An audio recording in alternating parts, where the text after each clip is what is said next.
Alright, I'm going to be going over how to take apart an Xbox 360 chatpad. First thing you'll need is one of these. There it is. Next is one of these. Alright, there's going to be 4 screws. I've already taken them out though. One there, one there, and one there, one there.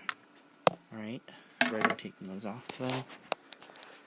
Next step, you're going to need your flathead screwdriver. What you're just going to do, put that underneath there, kind of just pry this open like that.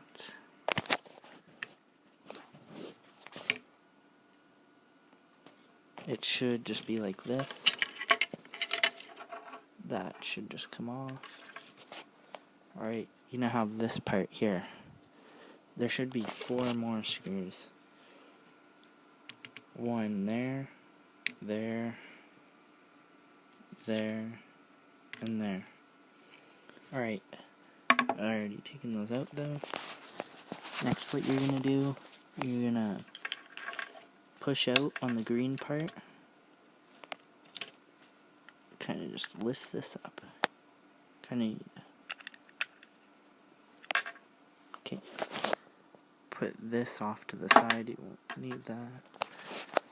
Next, there's a little screw right there. It's kind of hard to notice. Give me a second while I unscrew it.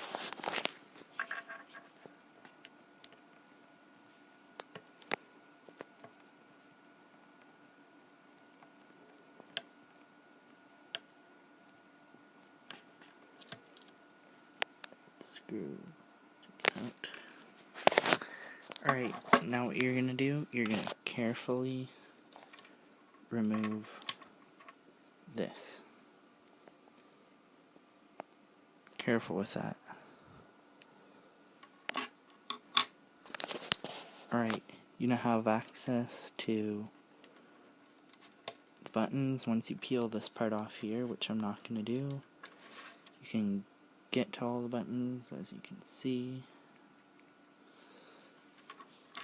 Well, actually, just like that. Alright, and that's basically how to take your chat pad apart. Just reverse the steps to put it back together.